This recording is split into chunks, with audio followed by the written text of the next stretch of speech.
As the sun cast its golden rays over the dusty plains of Texas, a peaceful afternoon was shattered by the thunderous roar of motorcycle engines. And in that very moment, the lives of a gang of reckless bikers and a quiet ranch owner would change forever.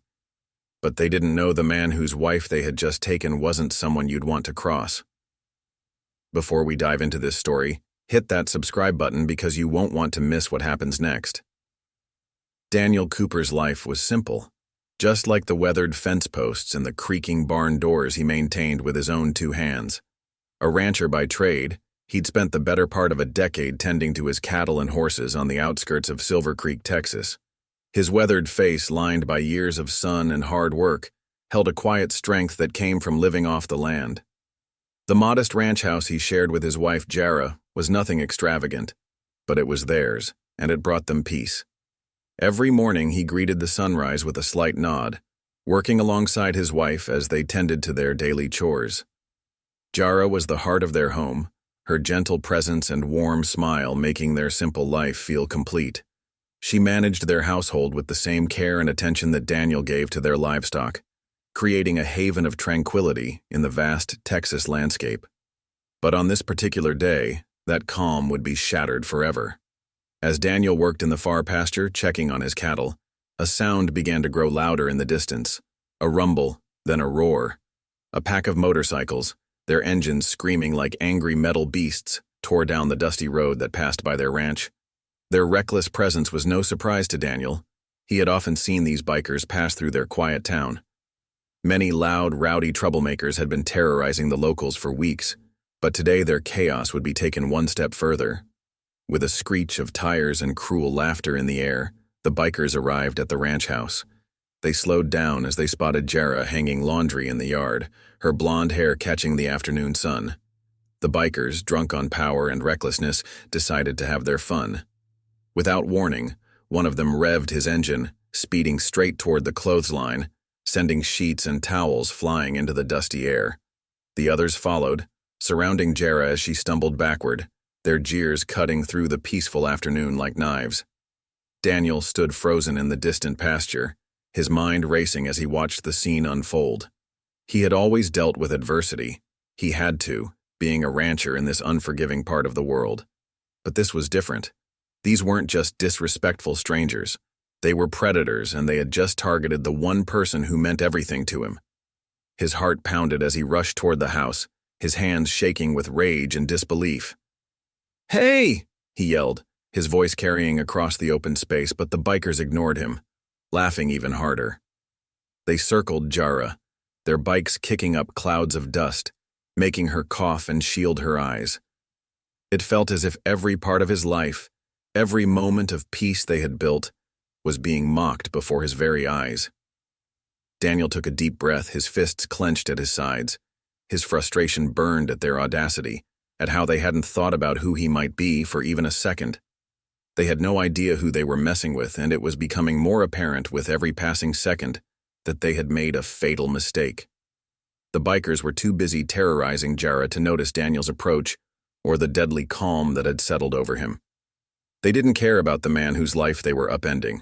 She was just another target, another way to assert their dominance.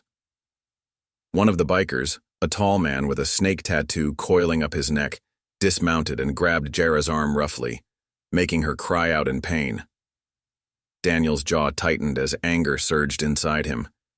He had spent his life building this ranch, creating a peaceful existence with Jarah, and he wasn't some kid who'd be intimidated by a bunch of thugs. "Let her go," he growled, his voice carrying a weight that made several bikers turn their heads. The tattooed man sneered, looking Daniel up and down like he was nothing more than dirt beneath his boots. "What you gonna do about it, old man?" he taunted, tightening his grip on Jarah's arm. She whimpered, tears streaming down her dust-covered face. Daniel's hands twitched, muscle memory from another life trying to surface. But he held back, knowing that the moment wasn't right.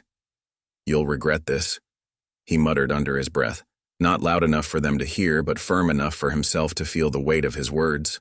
He had been pushed too far, and this was no longer just about protecting his property. It was about saving the woman he loved. The bikers continued their rampage, oblivious to the storm they had just stirred up. Daniel knew he couldn't stand there any longer, allowing them to terrorize Jarah, but what could he do? He was just one man and they had his wife. The feeling of helplessness gnawed at him, but then something shifted within his core. This wasn't just about Jarah or their ranch. It was about standing up to bullies, to anyone who thought they could take what they wanted without consequences. They had no idea what kind of man they were dealing with when they crossed that line. Daniel's fingers curled into tight fists as his mind raced through possibilities, through years of training he'd tried to forget. The bikers might have thought they were dealing with an easy target, but they didn't know the man standing before them.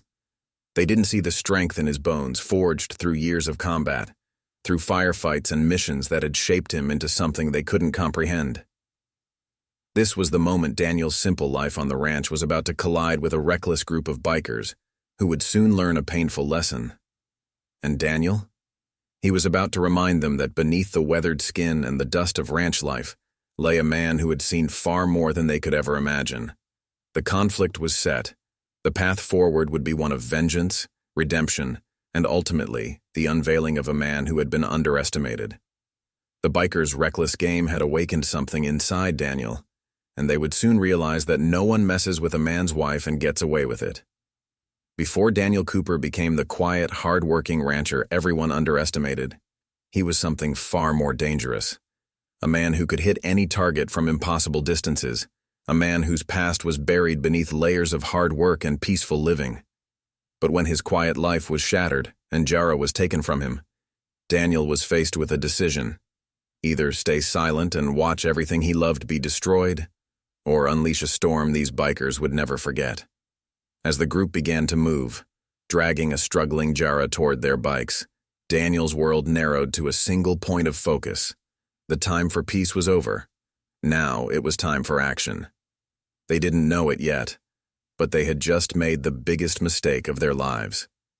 In their arrogance, they had awakened a part of Daniel he had tried to bury, a part of him that would stop at nothing to get Jarah back. As they roared away with his wife, her screams fading into the distance, Daniel stood in the settling dust, his decision already made. The quiet rancher was gone, replaced by something far more dangerous, a man with a very particular set of skills, a man who had spent years trying to forget who he was, but who now had no choice but to remember. The bikers had just kidnapped the wrong man's wife, and they were about to learn exactly why that was a mistake they wouldn't live to regret. As the dust settled and the sound of motorcycles faded into the distance, Daniel Cooper stood in his yard, the remnants of Jarah's laundry scattered around him like fallen leaves. The peaceful life they had built was shattered, but a new purpose had taken its place. The bikers thought they had won, thought they had power over him, but they didn't know the storm that was coming. They didn't know that the quiet rancher they had just robbed of everything he held dear was about to become their worst nightmare. The hunt was about to begin, and Daniel Cooper, the deadliest gun in the West, was about to remind the world why that title had been earned with blood and brass. Daniel Cooper's life on the ranch wasn't always this simple, far from it actually. Daniel had been an entirely different man before the open plains of Texas became his solace, before the quiet mornings tending to cattle and the rhythmic sound of Jarah's humming became his world. He was someone the world feared, someone who, in another life, had been a name whispered in the darkest corners of military compounds and government facilities. It had been years since Daniel had worn the uniform, but the memories still haunted him, lurking beneath the surface no matter how much time passed. It wasn't a life you could easily walk away from. The training, the missions, and the perfect shots all stayed with you, like the weight of a rifle against your shoulder, always present even when you tried to forget.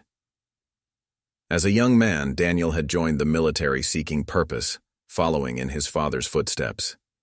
But what started as a family tradition quickly turned into something far more intense. He was recruited into an elite special operations unit where only the best survived, and Daniel, he was the best of the best. His skill with a firearm was unmatched, and soon enough he became known as one of the deadliest marksmen in military history. The missions were precise, calculated, and lethal. He never missed. There were stories of his ability to make impossible shots under the harshest conditions, taking down targets through sandstorms across valleys in pitch darkness. No one ever saw him coming. His accuracy became legendary within military circles, earning him the nickname Ghost Shot for his ability to eliminate threats without ever being detected. However, for Daniel, each successful mission added weight to his conscience. Eventually, the life he had chosen became too heavy to bear. The constant tension, the isolation, the blood on his hands, it wore on him. Daniel began to question the cost of all those perfect shots. When he closed his eyes at night, the faces of the men he'd taken down would flash before him, the targets, the collateral damage, the lives forever changed by his precision. It was a burden he couldn't carry any longer. So after one final mission in the mountains of Afghanistan, where his shot had saved an entire unit but cost him a piece of his soul, Daniel decided to change the course of his life. He walked away, left it all behind, the medals, the reputation, the fear he inspired. He traded his sniper rifle for a ranch hand's tools, hoping to disappear into the quiet isolation of the Texas countryside, to live a life where no one knew his name or the weight it carried. The transition wasn't easy. No one ever told you that walking away from a life like that was simple. For years, he had been conditioned to think like a soldier, to act like a weapon, to see the world through a scope. But out here, under the vast Texas sky, Daniel was just another man, a man who had learned to live with the sound of cattle instead of gunfire, a man who found peace in the simple act of building fences rather than taking lives. Then he met Jarah. She was different from anyone he'd ever known, gentle, full of light, untouched by the darkness he'd seen. She ran the local diner in Silver Creek, and her smile was the first thing that made him feel human again. She didn't know about his past, didn't need to know about the lives he'd taken, or the nightmares that sometimes still woke him in cold sweats. To Jarah, he was just Daniel, the quiet, hardworking rancher who came in every morning for coffee and eggs. She saw something in him that others missed, not the deadly precision or the military bearing he couldn't quite shake, but the humanity he was trying to reclaim. When she looked at him, she saw a future, not a past. Their courtship was slow, gentle, like the healing of an old wound. She taught him how to laugh again, how to see beauty in the simple things, the way morning light caught in a spider's web, the sound of rain on a tin roof, the comfort of holding someone who wasn't afraid of your touch. When they married, Daniel felt like he had finally found his way home. Together they built a life on the ranch. Jarah's touch transformed the simple house into a home, filling it with warmth and the smell of fresh-baked bread. She never pushed him to talk about his past, but somehow her presence made the memories easier to bear. The nightmares came less frequently, and when they did, she was there, her gentle hands smoothing away the tension, her voice anchoring him to the present. But peace was never permanent. As much as Daniel tried to bury his past, the echoes of that life never really left. They were lurking in the shadows, waiting for a reason to resurface. And now, with Jarah taken, that reason had arrived. The skills he had spent years trying to forget were calling to him, like muscle memory that never truly fades. As Daniel stood in his yard, watching the dust settle where the bikers had disappeared with his wife, he felt something inside him shift. The rancher's calluses on his hands couldn't hide the shooter's steadiness in his fingers. The peaceful life he had built was being torn away, and the man he used to be, the man he had tried so hard to leave behind, was rising to the surface. He walked slowly to the barn, his boots crunching on the gravel. At the far end, behind stacks of hay and old equipment, there was a locked chest he hadn't opened in years. Jarah had never asked about it, and he had never offered to explain. Now, as he knelt before it, his hands didn't shake as he turned the key. Inside, wrapped in oiled cloth, lay the tools of his former life. His custom-built rifle, the one that had earned him his reputation, still gleamed as if it had been cleaned yesterday. Next to it, his sidearm, extra magazines, and the scope that had helped him make shots others considered impossible. He ran his fingers along the familiar metal, feeling the weight of his past pressing against his chest. The man who had walked away from violence was gone now, replaced by something colder, more focused. The bikers had taken more than his wife. They had forced him to become something he had tried to leave behind. But as he checked his weapons with practiced efficiency, Daniel realized something he hadn't been willing to admit before. Some wars followed you home, and some enemies, no matter how much you tried to bury them, would always find a way to surface. The bikers had just awakened something in Daniel, something dangerous, something deadly. They didn't just terrorize the locals, they reveled in it.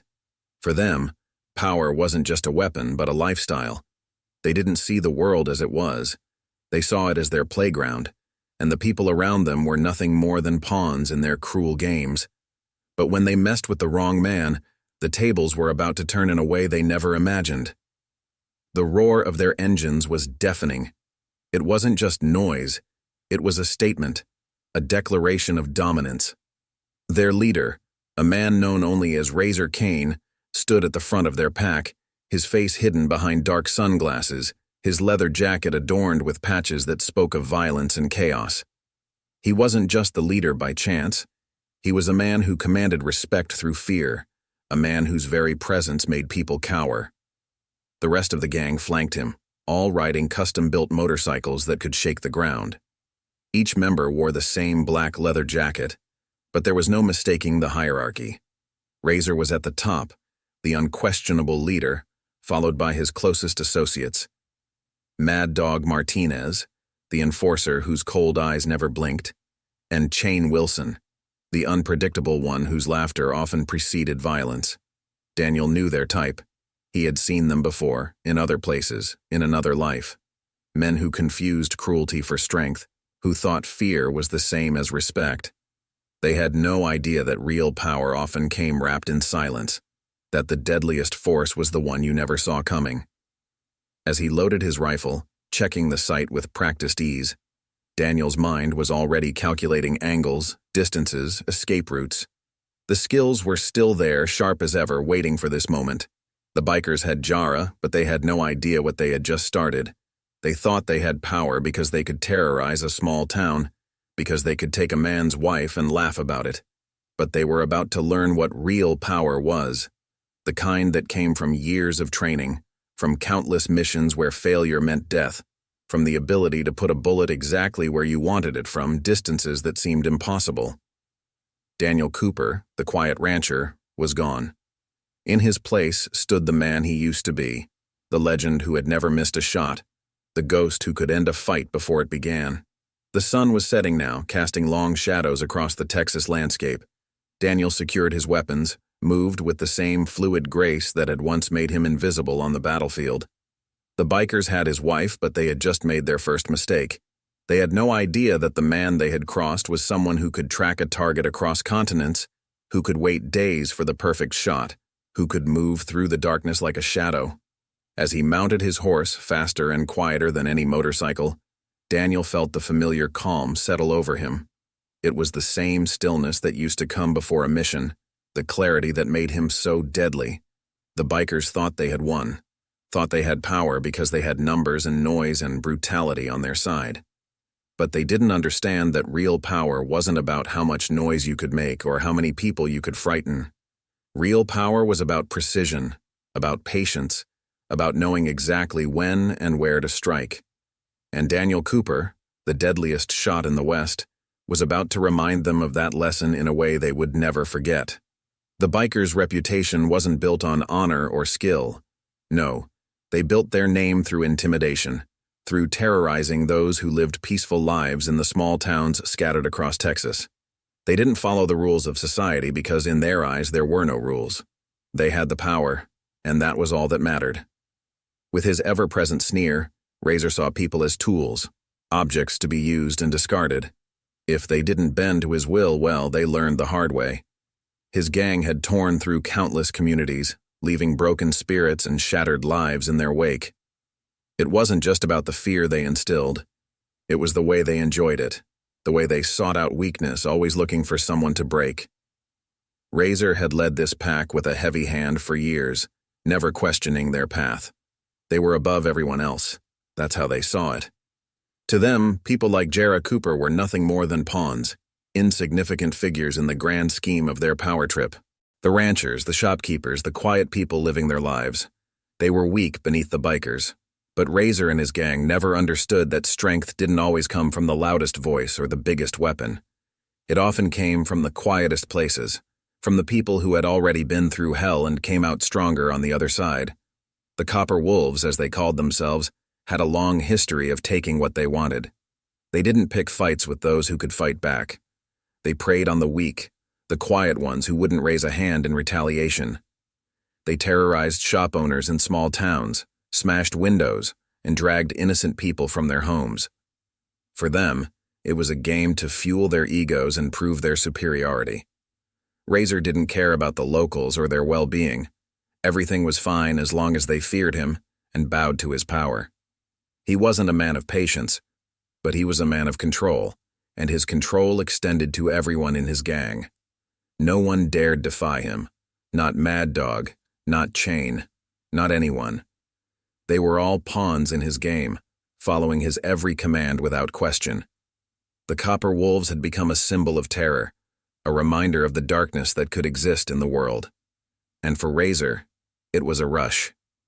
Nothing was more exhilarating than watching someone break, seeing the fear in their eyes. Jarah Cooper was just another conquest to them, another way to show their dominance.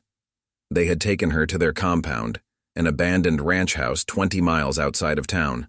The building stood isolated, surrounded by empty land and broken dreams.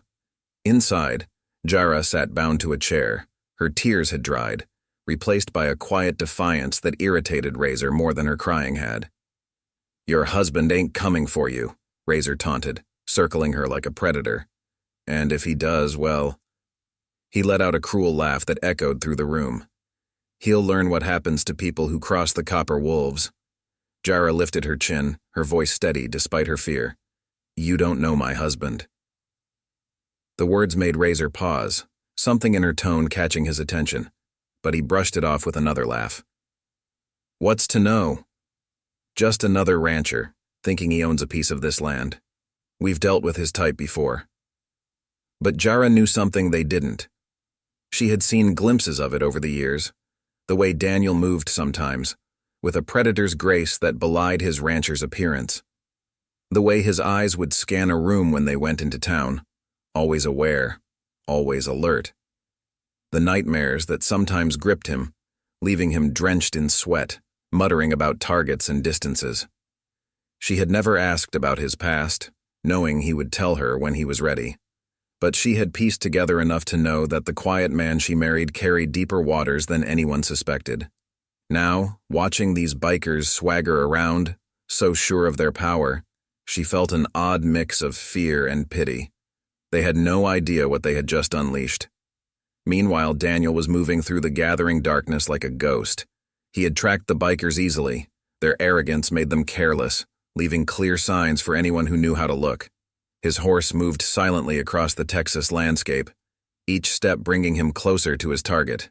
He had cached his rifle in several strategic positions along the way, setting up fallback points and escape routes out of pure instinct. The military training was flooding back, turning the familiar Texas ranch land into a tactical grid in his mind. Every rise in the ground, every cluster of trees, every abandoned building became a potential vantage point or cover. The sun had set completely now, and a quarter moon cast weak light across the land. Perfect conditions for what needed to be done. Daniel's mind was clear, focused in a way it hadn't been since he left the service. The years of peace had not dulled his edge. They had only buried it deeper. From his position on a small rise, he could see the compound. Through his scope, he watched the bikers moving around, counted their numbers, noted their patterns. They had posted guards, but their positioning was sloppy, leaving blind spots that might as well have been invitations to someone with his training. 23 of them total, including Razor and his main lieutenants. Strong numbers against a single opponent, but numbers had never concerned Daniel. He had faced worse odds in places whose names he couldn't even speak. The bikers had strength in numbers, but he had something far more deadly: patience, precision, and a lifetime of experience in dealing death from the shadows. He watched as they passed around bottles, celebrating their victory, their laughter carrying across the quiet night. They thought they were invincible here in their stronghold, surrounded by their gang. They didn't realize they were being hunted, that every movement was being noted, every weakness catalogued by eyes that had spent years learning the art of dealing death from a distance. Through his scope, he could see Jarah through one of the windows, tied to a chair but sitting straight-backed, refusing to be broken. Pride and anger mixed in his chest at the sight. She was stronger than these men knew, but that wouldn't stop him from making them pay for every second of fear they had caused her. As the night deepened, Daniel began to move. Each movement was calculated, precise, born from years of training and combat experience.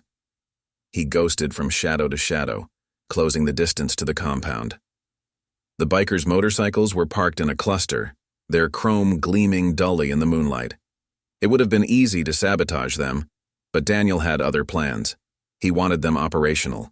Escape routes were useful things, even for your enemies. Sometimes the chase was as important as the capture.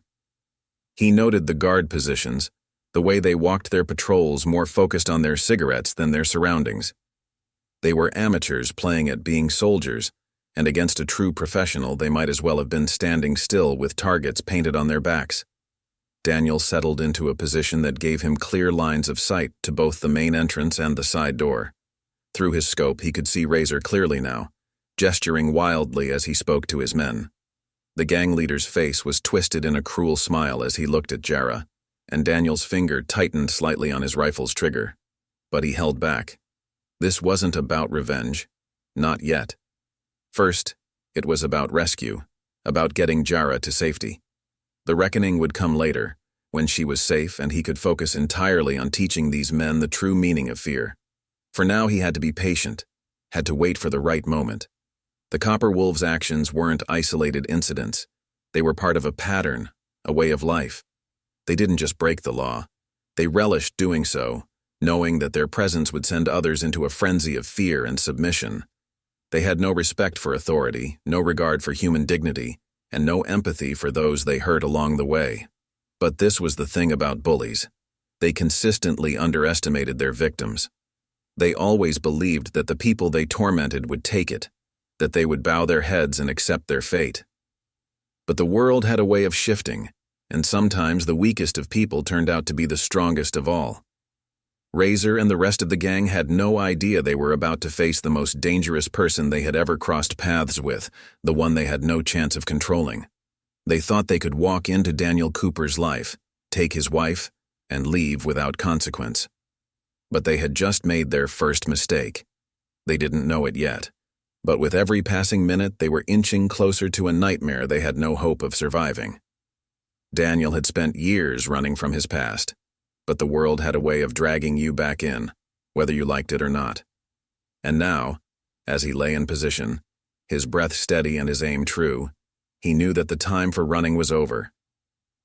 The Copper Wolves had brought this on themselves, and they were about to learn why some men earned their reputations in blood and brass. The sun had barely crept above the horizon when Daniel made his first move. From his hidden position, he watched as the compound stirred to life, the bikers emerging from their drunken slumber. Their faces were marked with the previous night's excesses, but their arrogance remained intact.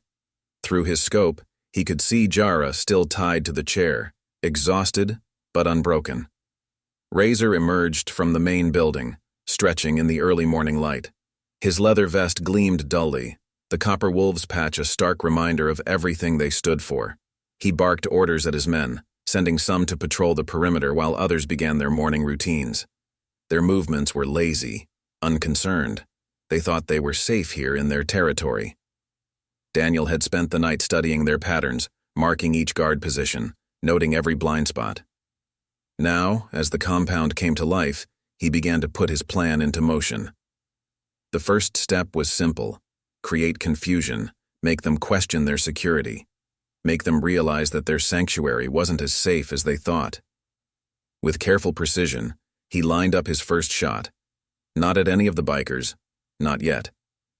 Instead, he aimed at their generator, the machine that powered their compound. The bullet traveled true, as all his shots did, and the generator died with a sputtering whine. Immediately, shouts of confusion erupted from the compound. Check the generator. Razor's voice carried across the morning air. Two bikers hurried to comply, their movements betraying their uncertainty. Daniel watched through his scope as they examined the dead machine, their expressions confused as they found the bullet hole. That's when the reality of their situation began to dawn on them. They weren't alone. The compound erupted into activity. Bikers scrambled for weapons, their previous laziness replaced by nervous energy. They might have been bullies, but they understood the language of violence. The precise shot at the generator wasn't just damage, it was a message. Someone was out there, someone who could have just as easily put that bullet through one of them. Razor emerged from the building again, his face twisted with rage. "Find whoever did this," he shouted, gesturing wildly at his men. "I want this place locked down. Nobody gets in or out." Daniel allowed himself a small smile. They were already dancing to his tune, reacting exactly as he had predicted. Fear was setting in, the kind that came from knowing you were being hunted but not being able to see the hunter. It was a feeling he had instilled in countless enemies before, in places far from this Texas ranch. Inside the compound, Jarah watched the chaos unfold. She had heard the shot, seen the panic it caused among her captors. A spark of hope flickered in her chest. She knew somehow that Daniel was out there. This wasn't just a rescue attempt. This was a master at work, and she was witnessing the opening moves of his deadly game. The biker's nervousness grew as the morning wore on. 2 more shots rang out, each one striking non-vital but carefully chosen targets. A fuel tank that leaked gasoline across the ground, a communications antenna that toppled with a crash. No one was hurt, but the message was clear. They were at the mercy of someone who didn't miss. Mad Dog Martinez, Razor's enforcer, stood by the main entrance, his shotgun clutched tightly in his hands. His usual cold demeanor was cracking, showing signs of the fear beneath. "This ain't right, boss," he muttered as Razor passed. "Whoever's out there, they're playing with us." Razor spun on him, grabbing him by the vest. "You scared, Mad Dog? Is that it?" But his voice betrayed his own uncertainty. These weren't the actions of local law enforcement or a rival gang. This was something else entirely, something that struck with surgical precision and devastating effect. Chain Wilson paced the compound's perimeter, his eyes scanning the surrounding landscape. The morning sun cast long shadows across the Texas plains, and every one of them could be hiding their invisible attacker. "We should just cut our losses," he suggested, his usual bravado gone. "Let the woman go, get out while we can." "Nobody's going anywhere." Razor's voice cracked like a whip. "This is our territory. You think I'm going to let some ghost out there scare us off?" He stormed over to where Jarah sat, grabbing her hair roughly. "Your husband out there, is that it? He thinks he can play games with us?" Jarah met his gaze steadily, a small smile playing at the corners of her mouth. "I told you," she said quietly. "You don't know my husband." The words seemed to enrage Razor further. He raised his hand to strike her, but another shot rang out, this one closer than the others. The bullet whizzed past Razor's head, so close he could feel the displacement of air. He stumbled backward, his face pale. "Next one goes through your skull." Daniel's voice carried across the compound, seemingly from everywhere and nowhere at once. It was the first time he had spoken, and the effect was electric. The bikers spun in circles, trying to locate the source of the voice, but it had been projected to echo, making it impossible to pinpoint. Razor tried to rally his men, but the fear was visible now in all their faces. They had come expecting to terrorize a simple rancher, but instead found themselves trapped in a deadly game with an invisible opponent who seemed to see everything they did. "You want her," Razor shouted into the air, his voice betraying his desperation. "Come and get her. Let's see how good you really are when you're not hiding in the shadows." Daniel's response was another shot, this one taking out the side mirror of Razor's prized motorcycle.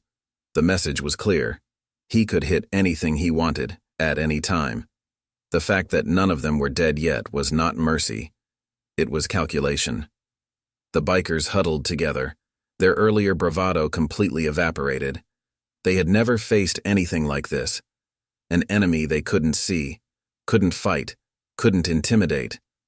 Their strength had always come from numbers and brutality, but what good were numbers against a ghost who could strike from anywhere? "Listen up," Daniel's voice came again, cold and professional. "I'm going to make this simple. Release my wife, unharmed, and you might survive the day. Keep playing games, and I start putting bullets through bodies instead of equipment." The words hung in the morning air, heavy with promise.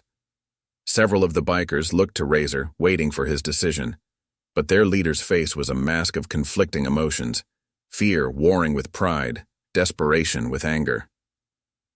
"You think you can threaten us?" Razor shouted, but his voice lacked conviction. "We're the Copper Wolves. This is our territory." "Territory?" Daniel's laugh was chilling. "I've killed better men than you in worse places than this. You're not wolves. You're scared little boys playing at being tough. And you made one crucial mistake." "Yeah?" Razor challenged, though his hands shook slightly. "What's that?" "You took my wife." The words were simple, but they carried the weight of a death sentence. "Now you've got 30 seconds to release her, or I start demonstrating why some reputations are earned in blood." The compound fell silent, every biker frozen in place as the countdown began in their heads. They looked to their leader, waiting for his decision, knowing their lives hung in the balance. Razor stood there, his face twisted in a grimace of indecision. Pride warred with survival instinct as the seconds ticked away. 20 seconds. Chain Wilson was the first to break. "Let her go, boss. This ain't worth dying over." 10 seconds. Mad Dog Martinez stepped away from Jarah's chair, his shotgun lowered. "He ain't bluffing, Razor. I've seen this kind of thing before. He's military, has to be." 5 seconds. The morning sun cast long shadows across the compound as Razor finally made his decision. With a roar of frustration, he yanked out his knife and cut Jarah's bonds. "Get out!" he screamed at her. "Tell your husband he's made an enemy today." Jarah stood calmly, rubbing her wrists where the ropes had bit into them. She walked toward the compound's entrance, her head held high. Not a single biker moved to stop her. They watched, weapons clutched uselessly in their hands as she walked away from their supposed stronghold. "Good choice." Daniel's voice came one final time. "Now remember this feeling. The fear, the helplessness. Remember it the next time you think about terrorizing innocent people. Because if I ever hear of the Copper Wolves causing trouble again, I won't be so merciful." As Jarah cleared the compound's gates, the bikers remained frozen, waiting for what might come next. But there was only silence. Their invisible tormentor had gone as quietly as he had arrived, leaving behind a group of hardened criminals who had just learned what real fear felt like. They didn't know it yet, but their reputation was already shattered. Word would spread about how the mighty Copper Wolves had been humbled by a single man they never even saw. The legend of Daniel Cooper would grow, whispered in bars and around campfires, a reminder that true strength didn't always roar. Sometimes it watched, waited, and struck with deadly precision. And somewhere in the Texas morning, a husband embraced his wife. Their quiet life forever changed, but their bond stronger than ever. The rancher and the marksman had become one, proving that some men could be both protector and predator depending on what the situation demanded. The tension built inside the compound as the morning wore on. Razor paced like a caged animal, his authority shaken but his pride still burning. The Copper Wolves had never faced humiliation like this before, and their leader wasn't about to let it stand. Jarah might have been freed, but this wasn't over, not by a long shot. "He thinks he can just walk away?" Razor snarled, kicking over a chair in frustration. "Nobody makes fools of the Copper Wolves. Nobody." His voice echoed through the compound, but his men's responses were muted, uncertain. The fear Daniel had instilled still lingered in the air like gunsmoke. Mad Dog Martinez watched his leader with growing concern. He'd seen men like this before, proud men who couldn't accept defeat. They usually ended up dead. "Boss, maybe we should let this one go, whoever he is." "Let it go." Razor spun on him, eyes blazing. "You want to run away? Be my guest." He gestured wildly at the compound's gate. But I'm not letting some rancher with a rifle make me look weak. We hit back and we hit back hard. Chain Wilson stepped forward, his usual swagger diminished but still present. What's the play then, boss? We can't fight what we can't see. Razor's face twisted into a cruel smile. Oh, we'll see him all right. He wants to protect his wife? His home? Fine. We'll give him something to protect. Round up the boys. We're going to pay a visit to every ranch, every farm, every business in Silver Creek. By the time we're done, that whole town will be begging him to face us. The plan spread through the compound like wildfire, igniting the sparks of the bikers' wounded pride. They had been humiliated, yes, but now they would show everyone why the Copper Wolves were feared. They would turn Silver Creek into a battleground and force Daniel Cooper to face them on their terms. Meanwhile, Jarah sat at her kitchen table, her hands wrapped around a warm cup of coffee. Daniel moved quietly around the room, checking windows, securing doors. His movements were different now. No longer the easy stride of a rancher, but the calculated precision of a warrior preparing for battle. They won't stop, will they? Jarah's voice was soft but steady. She had seen too much in the past 24 hours to harbor any illusions about the situation. Daniel paused by the window, his eyes scanning the horizon. No, he replied simply. Men like that can't accept defeat. They'll come back, trying to prove something. Jarah watched her husband, seeing clearly now the man she had always sensed beneath the surface. You're not just a marksman, are you? There's more to your past than that. A ghost of a smile crossed Daniel's face. There's a lot I should have told you, Jarah. I wanted to leave that life behind. Thought I could bury it under enough peaceful years. Tell me now, she said, reaching for his hand. I need to know what we're facing. Daniel sat across from her, his calloused hands enveloping hers. I was part of a special operations unit, one of those that officially didn't exist.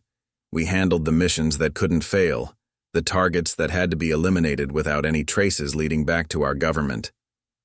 He paused, memories flooding back. I wasn't just a sniper, I was a ghost. Someone who could move through enemy territory unseen, set up elaborate traps, psychological warfare. The shot was always the last resort. The real work was breaking the enemy's will before they even knew they were being hunted. Jarah squeezed his hand, understanding dawning in her eyes. Like what you did at their compound. Daniel nodded. Old habits, the shots at the generator, the fuel tank. It wasn't about causing damage. It was about making them realize they weren't in control. Fear is a powerful weapon when used correctly. And now? Jarah asked, though she already knew the answer. Now they'll try to regain control. They'll want revenge, but more than that, they'll want to prove they're still powerful. They'll target the town, trying to draw me out. Daniel's voice hardened. They don't understand that they're playing right into my hands. As if to confirm his words, the distant sound of motorcycles echoed across the plains.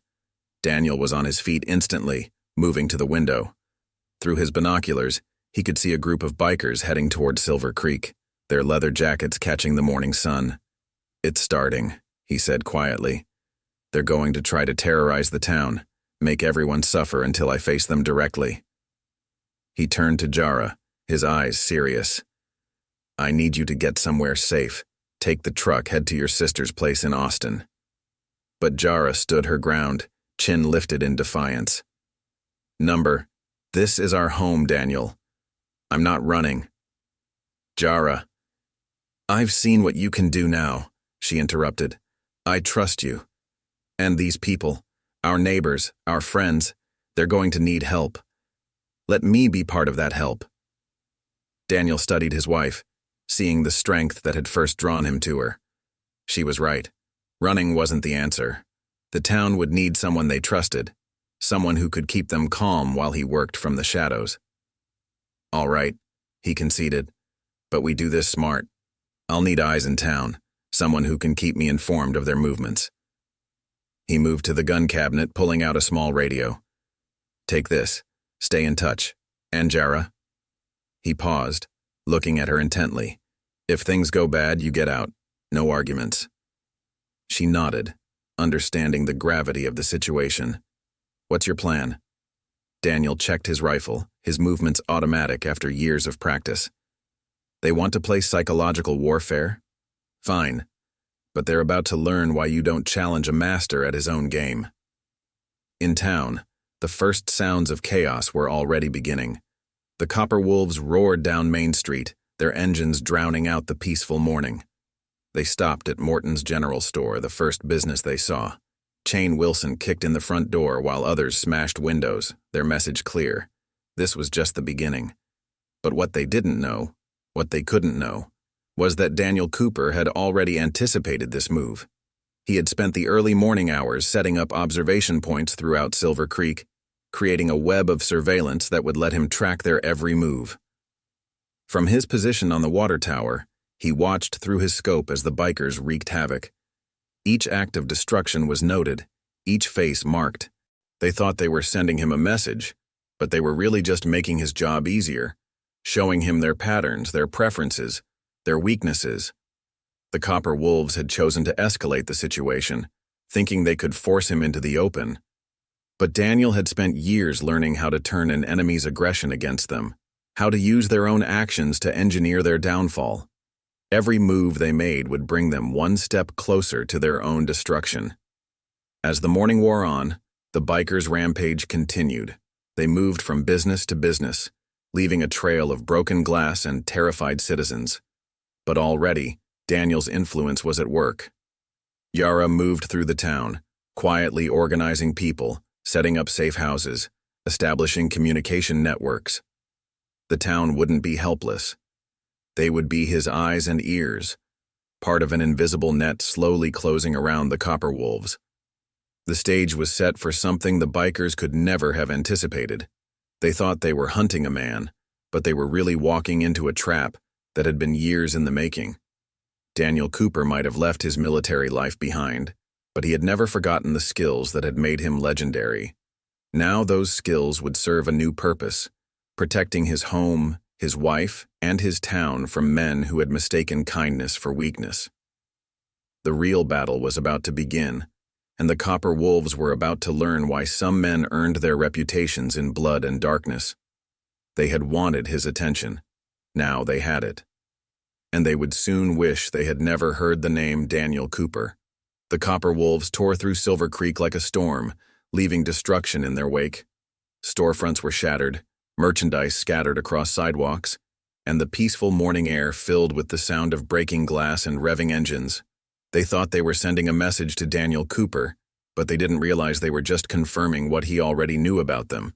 They were predictable, driven by ego rather than strategy. From his vantage point, Daniel watched through his scope as Razor directed his men. The gang leader was growing more erratic, his movements betraying his frustration. They had been in town for hours now, destroying property and terrorizing citizens, but their true target hadn't shown himself. "Come on out, Cooper," Razor's voice echoed through the empty streets. "You want to protect these people? Then face us like a man." He kicked over a display outside the local diner, sending fruits and vegetables rolling across the dusty ground. "Every minute you hide, someone else pays the price." Jarah's voice crackled over the radio at Daniel's side. "They're moving toward the school now," she reported quietly. "Most of the children are safely hidden in the basement of the church, but people are getting scared, Daniel." "Keep them calm," he responded, his voice steady. "Everything's going according to plan. How many men with Razor now?" 15, Jarah answered after a moment. "The others are spread out around town, watching the roads. They're getting nervous, jumping at shadows." Daniel allowed himself a small smile. Fear was already working its way into their ranks, just as he had intended. The Copper Wolves were used to being the ones who caused fear, not the ones who felt it. This reversal was affecting them more than they realized. Through his scope, he watched as Mad Dog Martinez approached Razor, speaking in low, urgent tones. The enforcer's usual cold demeanor was cracking, showing signs of the strain they were all feeling. Being watched by an unseen enemy was wearing them down, making them question every shadow, every sudden movement. "Boss, this ain't working," Mad Dog's words carried to Daniel's position. "Cooper's not taking the bait. Maybe we should what?" Razor spun on him, face contorted with rage. Run away? Let some ghost make fools of us? He grabbed Mad Dog's vest, pulling him close. We're the Copper Wolves. We don't run from anyone. But his words lacked their usual conviction. The Copper Wolves were used to quick victories, to their targets breaking under pressure. This silent resistance, this invisible threat, was something their brutal methodology couldn't counter. Daniel shifted positions, moving like a shadow across the rooftops. Years of training had taught him how to become part of the NV Copperment, how to move without being seen. The bikers below never thought to look up, another predictable weakness he could exploit. Chain Wilson stood guard outside the local bank, his shotgun held loosely in his hands. His eyes darted back and forth, scanning the street but missing the real threat above. Daniel lined up his shot carefully, then squeezed the trigger. The bullet struck the ground at Chain's feet, sending up a spray of concrete. The biker jumped back, cursing, his shotgun falling from nerveless fingers. The message was clear. He could have been dead, but Daniel had chosen to let him live. Panic erupted among the bikers. They had grown increasingly nervous throughout the morning, and this demonstration of their vulnerability pushed several over the edge.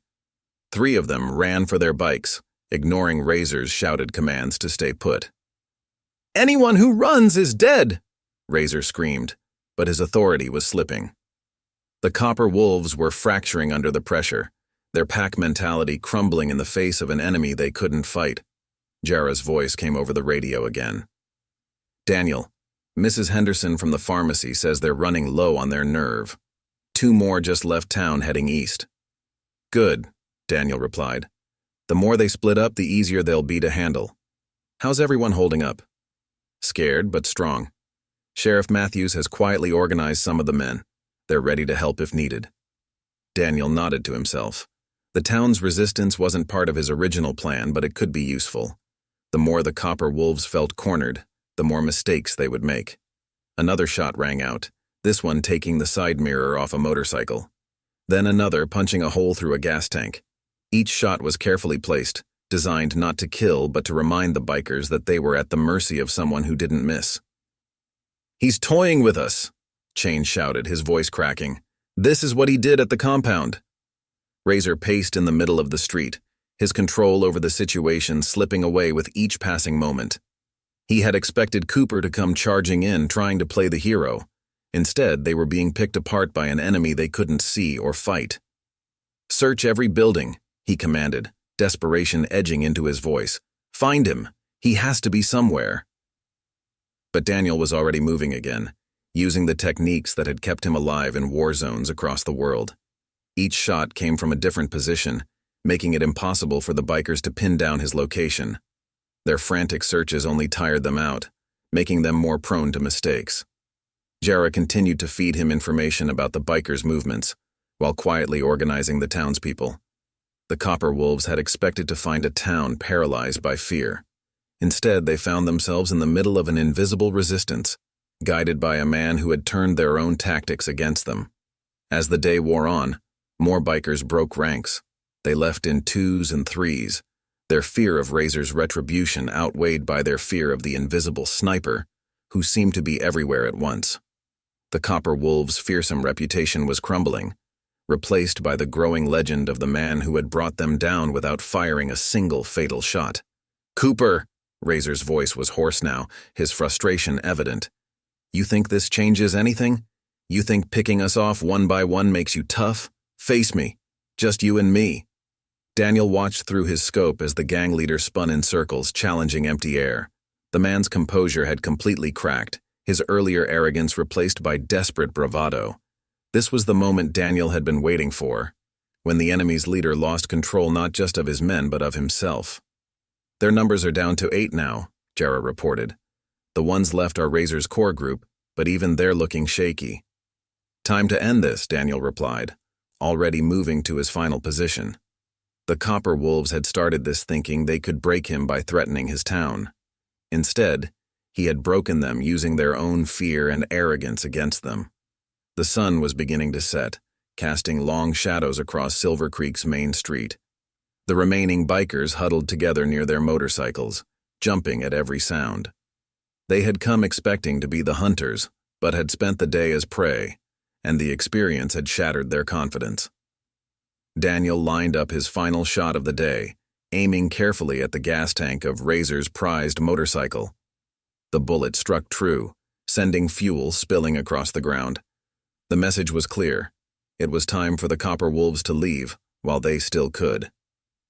"Last chance," his voice carried across the evening air, seeming to come from everywhere at once. "Take your bikes and go. Never come back to Silver Creek, never threaten these people again. Or next time, I won't be so merciful." The remaining bikers looked to their leader, waiting for his decision. Razor stood in the middle of the street, his face a mask of conflicting emotions.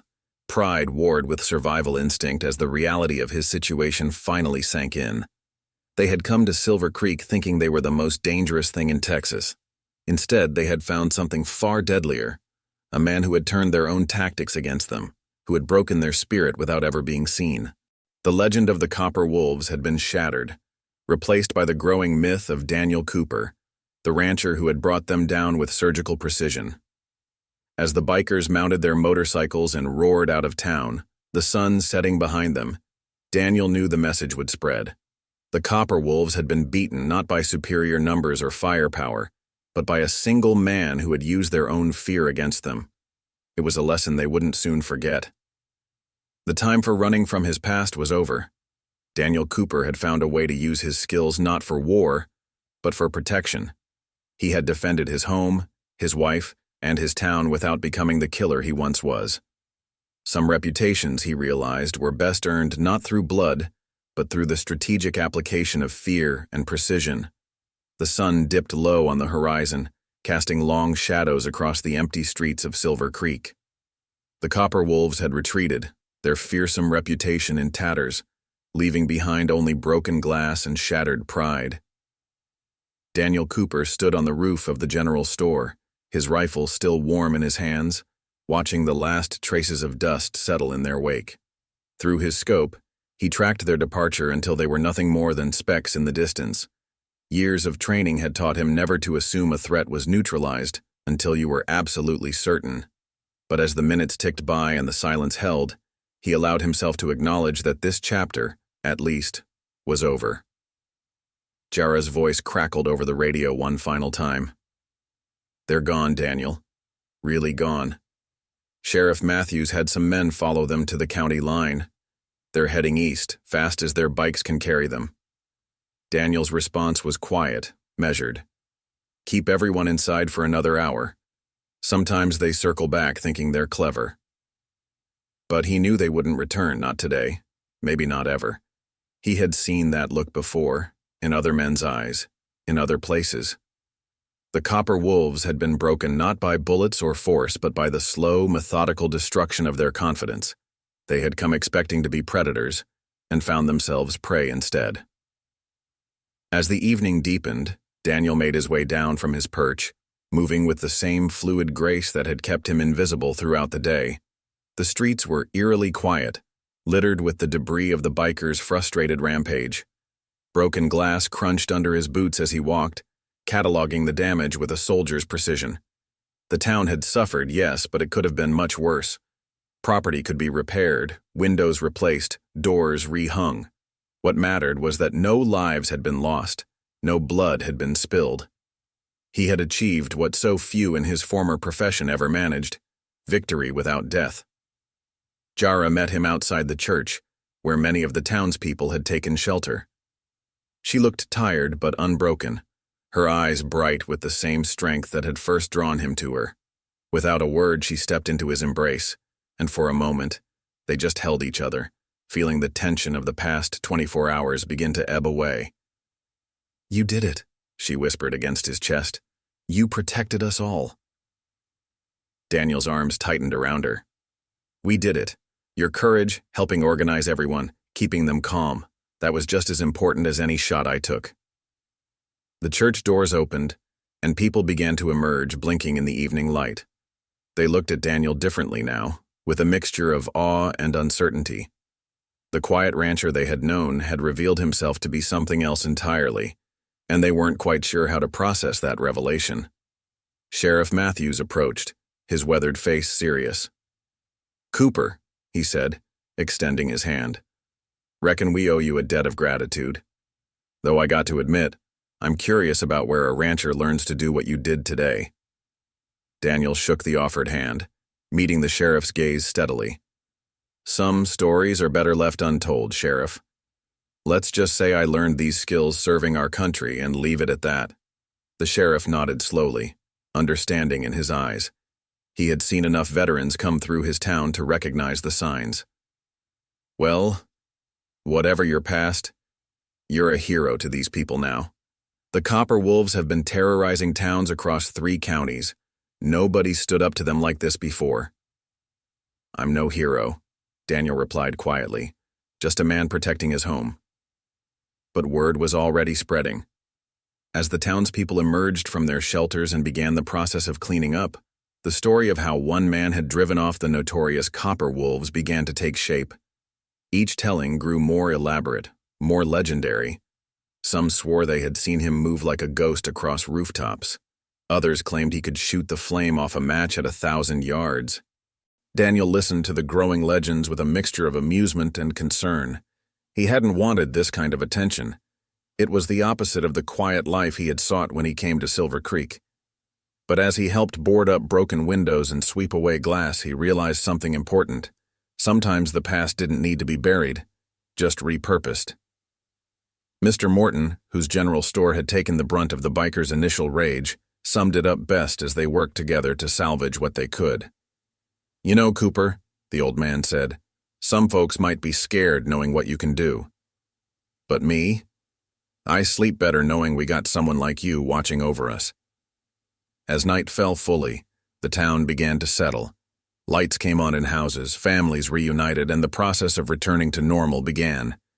But something had changed in Silver Creek, something fundamental. The town had faced down evil and emerged stronger, not through superior force, but through the strategic application of fear and precision. Daniel and Jarah walked home in the gathering darkness, their boots kicking up small clouds of dust. The ranch house waited for them, peaceful in the moonlight, showing no signs of the chaos that had touched their lives. Inside, Jarah lit a lamp, while Daniel checked the windows one final time. Old habits that would never quite fade. "They'll come back for you," Jarah said softly, setting 2 cups of coffee on the kitchen table. It wasn't a question. Daniel sat across from her, his hands wrapping around the warm cup. "Not the Copper Wolves. They're finished, but others might come, once word spreads." He looked at his wife carefully.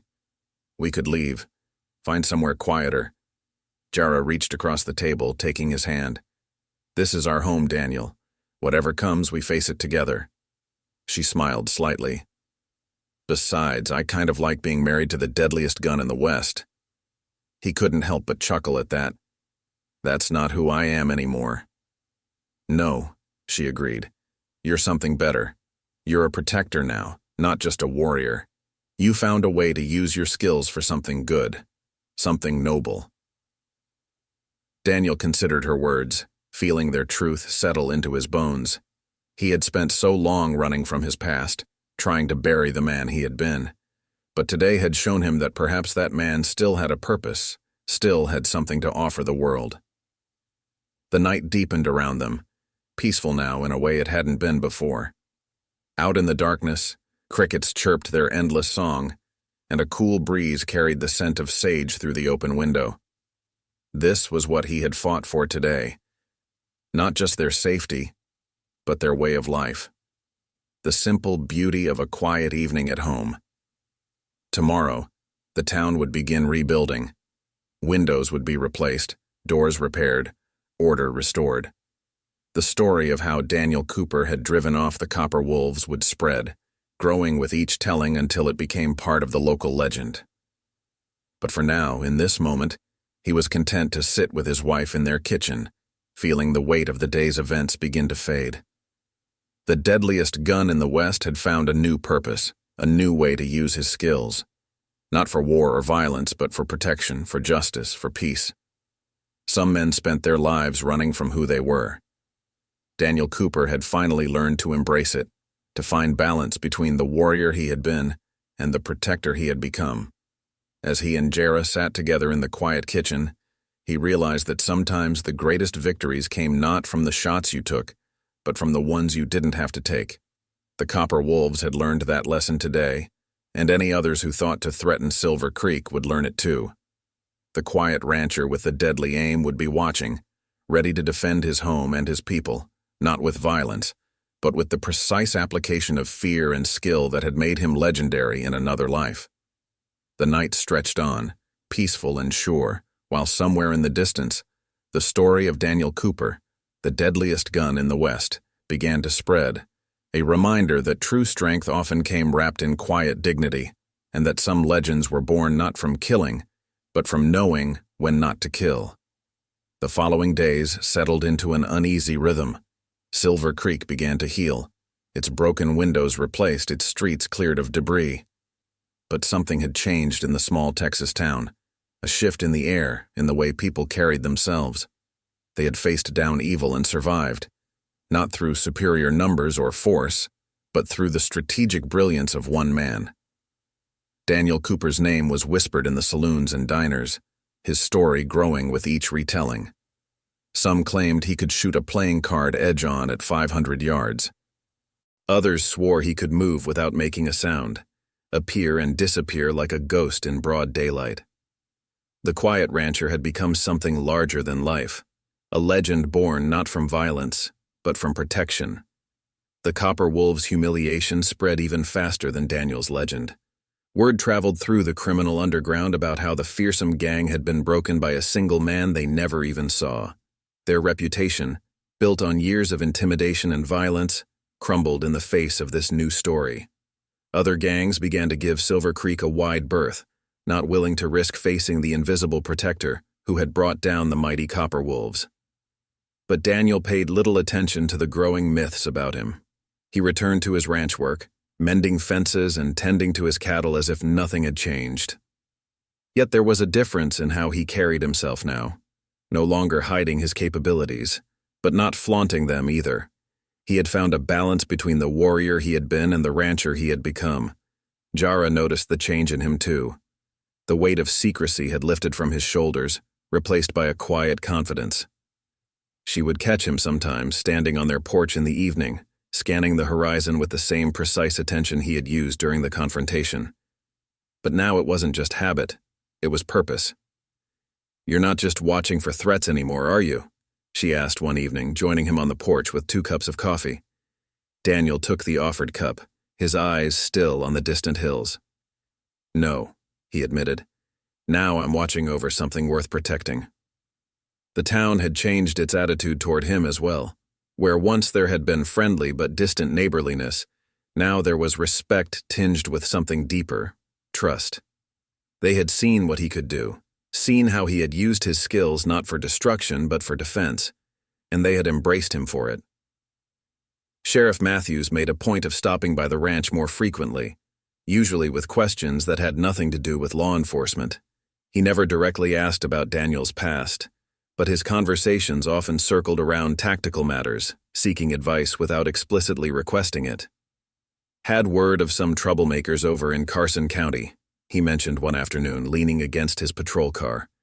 "Nothing serious yet, but—" He let the sentence hang. Daniel nodded, understanding the unspoken request. "I'll keep an eye out," he promised. "Let me know if you need any specialized assistance." The sheriff tipped his hat, a small smile playing at the corners of his mouth. "Reckon having you around is better than a whole squad of deputies, Cooper. Though I'd appreciate if you didn't spread that around." Word of Daniel's actions had spread beyond Silver Creek's borders. Other towns in the region, hearing about how one man had driven off the notorious Copper Wolves, began to look toward Silver Creek with interest. Some sent representatives ostensibly to discuss trade or cooperation, but really to assess the truth of the stories they had heard. Daniel met with them when he couldn't avoid it, but he kept his responses vague and modest. "Just did what needed doing," he would say, deflecting their questions about his methods. Any man would do the same to protect his home. But they all knew that wasn't true. What Daniel had done, breaking a violent gang without firing a single fatal shot, using fear and precision to protect rather than destroy. That was something special. Something that spoke of training and experience far beyond what any ordinary rancher should possess. The questions about his past grew more frequent, more pointed. Where had he learned such skills? What was his real background? Daniel deflected them all, but he knew the curiosity wouldn't fade easily. People wanted to understand the man who had become their protector, wanted to know the story behind the legend. Jarah became his shield in many ways, fielding questions with a gentle but firm touch that somehow managed to satisfy curiosity without revealing anything substantial. She had mastered the art of telling stories that revealed nothing while seeming to reveal everything. "My husband," she would say with a smile when asked about Daniel's abilities. "He's just a man who believes in protecting what's his. Isn't that what any good man would do?" But privately, in the quiet of their home, Daniel and Jarah discussed the changes their lives had undergone. The peaceful anonymity they had sought was gone, replaced by a different kind of peace, one that came from accepting who and what Daniel was, and using those skills for the good of their community. "Do you regret it?" Jarah asked one night as they sat on their porch, watching the stars emerge in the Texas sky. "Revealing what you can do?" Daniel was quiet for a long moment, considering the question. "No," he finally answered. "I spent so long trying to bury that part of myself, trying to pretend I was just a rancher. But maybe that wasn't the answer. Maybe the real peace comes from finding a way to use those skills for something good." Jarah leaned against him, understanding in her touch. "You're still the man I married," she said softly. "Just now, everyone else can see the strength I always knew was there." As the weeks passed, Silver Creek began to prosper in ways it never had before. The town's reputation as a place where law and order prevailed, protected by an unseen guardian, attracted honest businesses and good people. The criminal elements that had once plagued the region gave the town a wide berth, not willing to risk facing the man who had brought down the Copper Wolves. Daniel watched these changes with quiet satisfaction, knowing that his skills, honed in war and conflict, had found a new purpose in peacetime. He still maintained his vigilance, still practiced his marksmanship in the early morning hours when the world was still and quiet. But now it wasn't about staying sharp for war. It was about being ready to protect what mattered. The legend of Daniel Cooper, the deadliest gun in the West, continued to grow, but the reality was far simpler. He was just a man who had found a way to use his past to secure a better future, not just for himself and Jarah, but for an entire community that had become his to protect. And if sometimes, in the dead of night, he still rose to check the perimeter of his property, to scan the horizon with the eyes of a warrior rather than a rancher, well, that was just part of who he was now. A protector, a guardian, a man who had learned that some skills, no matter how deadly, could be used for good if wielded with wisdom and restraint. The Copper Wolves never returned to Silver Creek, but their legacy lived on in an unexpected way. They had come to terrorize and destroy, but instead, they had helped create something stronger, a community united behind a protector who had shown them that true strength lay not in violence, but in the calculated application of skill and wisdom in defense of what was right. And Daniel Cooper, watching over his town from the shadows, had finally found the peace he had sought for so long, not in running from his past, but in using it to build a better future. The night was quiet except for the whisper of wind through the tall grass and the distant call of a coyote. Daniel sat on his porch, cleaning his rifle with practiced precision, each movement automatic after years of training. The weapon wasn't just a tool anymore. It had become a symbol of protection rather than destruction, a reminder of how far he'd come from the man he used to be. Jarah came out to join him, 2 steaming cups of coffee in her hands. She settled into the chair beside him, watching his methodical work with understanding in her eyes. The past few weeks had changed them both, deepened their connection in ways neither had expected. "Razor's been spotted," she said quietly, breaking the comfortable silence. "Sheriff Matthews got word this morning. He's gathering a new crew over in Red Rock County." Daniel's hands never paused in their work, but his jaw tightened slightly. It was bound to happen. Men like that don't know how to let go. They say he's different now, Jarah continued. Harder, colder. The humiliation changed him. She paused, studying her husband's profile. He's telling everyone he's coming back to settle the score. Daniel finally looked up from his rifle, his eyes meeting hers. Let him come. The result will be the same. But they both knew it wouldn't be that simple. The Copper Wolves' leader had been broken once, and like many broken men, he had reformed into something more dangerous. The reports filtering in painted a picture of a man consumed by revenge, gathering the most ruthless outlaws he could find. Sheriff Matthews arrived the next morning, his patrol car kicking up dust as it rolled up to the ranch house. Daniel was already waiting on the porch, having spotted the vehicle's approach from a mile out, old habits that had proven their worth. Got something you need to see, Cooper, the sheriff said without preamble, pulling out a thick folder. Reports from all over the state. Razor's been busy. Daniel flipped through the pages, his expression growing grimmer with each one. Bank robberies, arsons, assaults, all executed with a level of violence that went beyond the Copper Wolves' usual brutality. Razor was sending a message, and that message was written in blood. He's not just coming for revenge, Daniel said, closing the folder. He's coming to make an example, to prove he can't be broken. The sheriff nodded gravely. That's not all. He's hired professional gunmen this time. Real killers, not just thugs on motorcycles. Word is he's promised them a small fortune each if they help him take you down. Jarah, who had been listening from the doorway, stepped forward. How many? At least a dozen confirmed, Matthews replied. Maybe more. All of them with serious reputations. Daniel stood, moving to the railing of the porch. His eyes scanned the horizon automatically, checking sight lines and potential cover spots, another habit from his previous life that had never faded. He's learned, Daniel said quietly. Last time he came in blind, thinking numbers and brutality were enough. This time he's planning, preparing, making sure he has the right tools for the job. Jarah moved to stand beside him, her hand finding his. What are you thinking? I'm thinking it's time to do some planning of our own. Daniel turned to the sheriff. How many in town can we trust? Really trust? Matthews didn't hesitate. About 20 solid men, veterans mostly, some former law enforcement. They've been asking if you need help, actually. After what you did for the town, they want to return the favor. Daniel nodded slowly. The tactical part of his mind was already working, calculating angles and possibilities. We'll need them. Not to fight. I won't risk their lives. But we'll need eyes and ears, communication networks, safe houses. Like last time? Jarah asked. No, Daniel replied, his voice hardening slightly. Last time we were reacting, defending. This time we prepare. This time we control the battlefield before they ever arrive. Over the next few days, Silver Creek began to transform. Not obviously, Daniel was too skilled for that, but subtle changes appeared throughout the town. New construction that just happened to provide excellent cover and clear lines of sight. Renovations that created hidden observation posts.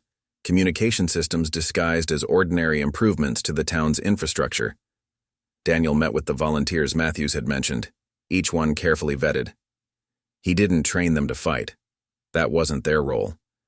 Instead, he taught them how to observe, how to communicate, how to be part of an invisible network that could track every movement in and around Silver Creek. Your job isn't to engage, he explained to the group gathered in the church basement. It's to be my eyes and ears, to help me see everything, so I can be anywhere I need to be. The men listened intently, many of them recognizing the military precision in his planning. They had seen enough combat to know that this wasn't just some rancher with good aim. This was someone who had operated at the highest levels of military specialization. Jarah coordinated the civilian side of preparations, organizing the townspeople into an informal support network. Safe houses were established, evacuation routes planned, medical supplies stockpiled. The town hadn't just learned from their last encounter with the Copper Wolves. They had evolved. As the days turned into weeks, tension began to build. Reports of Razor's new crew grew more frequent, more detailed. They were moving methodically closer, hitting towns along the way, each attack more violent than the last. "He's practicing," Daniel told Jarah one evening as they reviewed the latest reports. "Testing different tactics, seeing what works best, learning from each attack."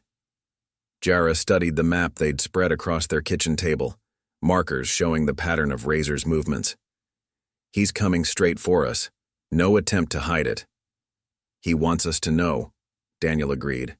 "Wants us to fear what's coming." He smiled slightly, but there was no humor in it. "He still doesn't understand. Fear is a weapon, but only if you know how to use it." The preparations continued, invisible to casual observation, but transforming Silver Creek into something unprecedented. A town-sized tactical operation, all coordinated through Daniel Cooper's strategic brilliance. High points throughout the town were subtly modified to serve as sniper positions, each offering different angles and escape routes. The old water tower, the church steeple, the grain silo, all were prepared with the same meticulous attention to detail that had once made Daniel legendary in another life. But the most important preparations weren't physical, they were psychological.